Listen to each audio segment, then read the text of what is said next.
wa ta'ala makes it clear that his father is not going to be guided.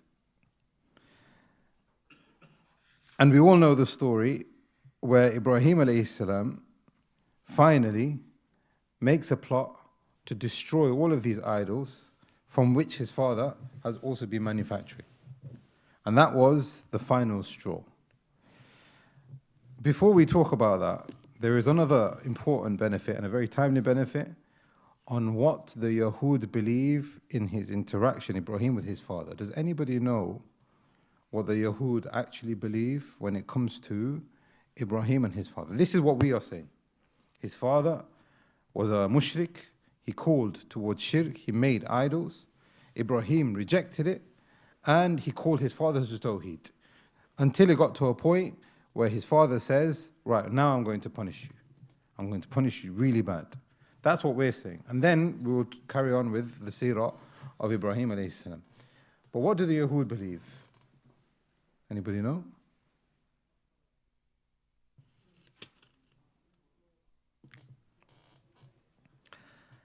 I'll just give you a very important principle. And this is why Allah subhanahu wa ta'ala has given us the Quran and sent to us the best of messengers sallallahu alayhi wa sallam. What you have is not only just the haqq. What you have is submission to Allah subhanahu wa ta'ala. And what I mean by this is that the people of the book, not only did they deviate, not only did they fall into kufr and shirk, not only did they manipulate their books, etc. Every single prophet, every single messenger that came, they made a false accusation about him. Every single one of them.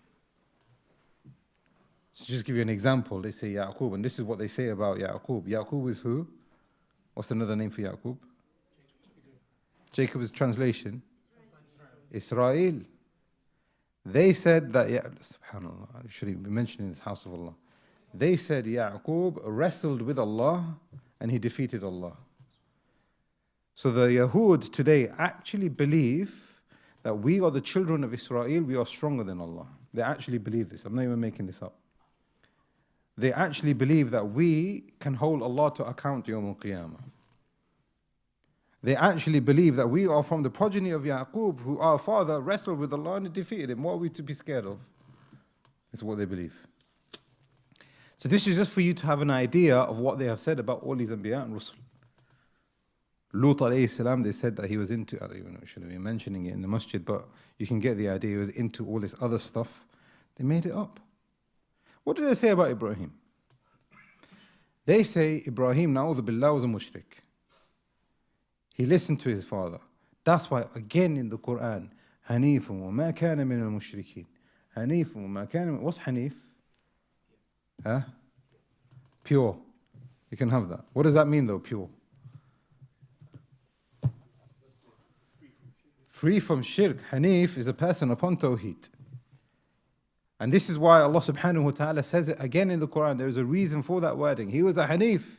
He is not a mushrik, unlike how you people believe and make of him. Look at what they say. Look how terrible this is. They say Ibrahim alayhi salam had shirk in him. He listened to his father, even though he shouldn't. Because even the Yahud and the Christians say idol worship is wrong. Shirk. But he listened. And for this reason, Allah punished him, and he didn't have children for 90 years. Constantly trying, he can't have a child. Why? We would say, out of a test for him, out of honoring for him, the qadr of Allah, he submitted. They say, no. He didn't have a child because Allah punished him. Finally, when he had a child, they say, now this is an issue, inshallah, again, hopefully we'll get into it. Who came first? Who is the older brother? Ishaq or Ismail? Now, the people of the book, they say Ishaq came first. And you will find narrations from some of the Salaf who took Israeliyat. I'm not sure if you're familiar with Israeliyat. This is something when it comes to the usul of tafsir. Some of them took these Israeliyat and they have actually even said that Ishaq is older than Ismail. But what is more correct, if you go to Surah Safat, Allah subhanahu wa ta'ala mentions the ordeal and the test that he had with Ismail. And when he passed, then Allah subhanahu wa ta'ala said, then we gave him another son, Ishaq. So what is apparent and what is clear that Ismail was older and Ishaq was the second child. Whatever the case, they say that Ibrahim alayhi salam was given 2 children after 90 years because Allah subhanahu wa ta'ala punished him for his shirk. Now he wants to remove the shirk from himself, Ibrahim. How does he do this? Now, another very important principle when it comes to the people of the book, which Allah subhanahu wa ta'ala has guided you to away from, which is they believe that the sins of people from before are connected to you. This idea of Isa alayhi salam dying for our sins was not what Isa came with. So where did it come from? It came from the deviation of the people of the book that were already there at that time.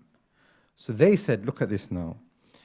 In order for the tawbah of Ibrahim alayhi salam to be completed, Allah subhanahu wa ta'ala decreed for him to have 2 children. The first one was the pure one, Ishaq. Look how they're twisting everything. Everything is twisted. The pure one was Ishaq. And the bad one was Ismail. Why? He's an Arab. He was in the desert. Let's forget about him. He's from another woman. Not important. Yeah, he's a prophet. We'll call him Ishmael. They affirm it. It's in their books until today, despite the fact that they've completely corrupted their scriptures. In the books that Ismail was a prophet from the son of... So now look what they said. The goodness that Ibrahim alayhi salam had went into Ishaq. Why? Because everyone is connected to each other. This is what they believe.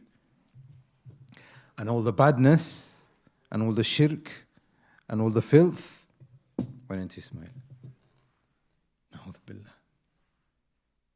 Is that how the believers have their approach towards the prophets and the messengers? This is why we believe in Iman and how we submit to Allah subhanahu wa ta'ala, and we only affirm for Allah subhanahu wa ta'ala and His religion perfection. But what are they doing? No. Ismail was bad, Ishaq was good. But look, it doesn't stop there. Why do they attribute themselves to Israel, who is Yaqub, and not Ishaq?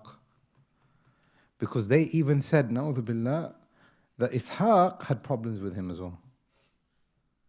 And now the purified version of what they are claiming now, what we would call the Hanifiyya of Ibrahim alayhi salam, personified itself in Yaqub. Yaqub was the man. That's why we are the children of Yaqub. Our lineage, out of boasting and out of respect, goes back to him, despite the fact that it goes back to Ibrahim anyway. So this is very important, and this is what the author is kind of like talking about when it comes to the relationship with his father, etc. And that's on page 136 and 137. I'm just going to try and summarize. How long? You sure? Yeah, of course. How many do you want? I've got all of these. Yeah.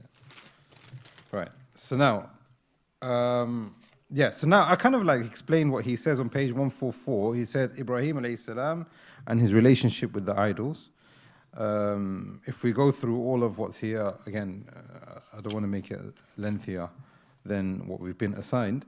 But here, the author establishes for us what it is that we believe when it comes to Ibrahim alayhi salam, and how he rejected the idols, and how he was a Hanif, and how he called his father to Tawheed.